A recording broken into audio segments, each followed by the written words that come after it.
আজকে বেশ বড় সাইজের একটা রৌ মাছ আনা হয়েছে। মাছটা খুবই ফ্রেশ ছিল। এই মাছটা আমি আমার গাছের কাঁচা টমেটো আর আলু দিয়ে রান্না করব। তো মাছটা আমি কেটে দিয়ে পরিষ্কার করে নিছি। তারপর আমি মাছটা ভেজে নেব। তার জন্য আমি এখানে মশলাগুলো দিয়ে দিলাম। ধনিয়ার গুঁড়া, জিরার গুঁড়া, হলুদের গুঁড়া আর মরিচের গুঁড়া, পরিমাণ মতো লবণ, সবকিছু দিয়ে ভালো করে মাখিয়ে তারপরে এখানে তাওয়া গরম করে আমি মাছগুলো উল্টিয়ে পাল্টে কড়া করে ভেজে নিব। এই মাছগুলো এভাবে ভাজলে কিন্তু গরম গরম ভাতের সাথে খাওয়া যায়, আর সবজির মধ্যে দিলেও কিন্তু খেতে বেশ ভালো লাগে।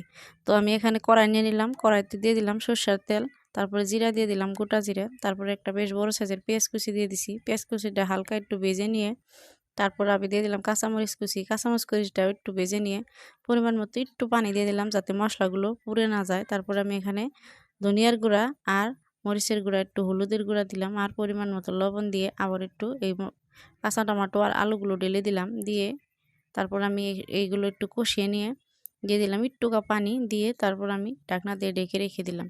তো কিছুক্ষণ পর পানিগুলো শুকিয়ে গেছে, আমি ভালো করে কষিয়ে নিয়ে দিয়ে দিলাম আবার পরিমাণ মতো ঝোল। তো ঝোলটা দিয়ে আমি ঢাকনা দিয়ে ঢেকে দিলাম যাতে কিছুক্ষণ জাল হয়ে ফুটে যায়। তারপর ফুটে যাওয়ার পর আমি দিয়ে দিলাম মাছগুলো। তো এখানে ভেজে রাখা মাছগুলো সবকটা আমি দিয়ে দিলাম। তারপর ঢাকনা দিয়ে আবার ঢেকে দিলাম। কিছুক্ষণ পর আমি ঢাকনাটা নামিয়ে উপর দিয়ে আমি দিয়ে দিলাম জিরার গুঁড়া। তো জিরার গুঁড়া ছিটিয়ে দিয়ে কিছুক্ষণ জাল করে নিয়েই এটা নামিয়ে নিব। এই মাছের সবজিটা এতটাই ভালো লাগে, কাঁচা টমেটো দিয়ে বানালে আপনারা অবশ্যই বানিয়ে খাবেন। আর ভালো লাগলে লাইক সাবস্ক্রাইব করে দেবেন। আল্লাহ হাফিজ।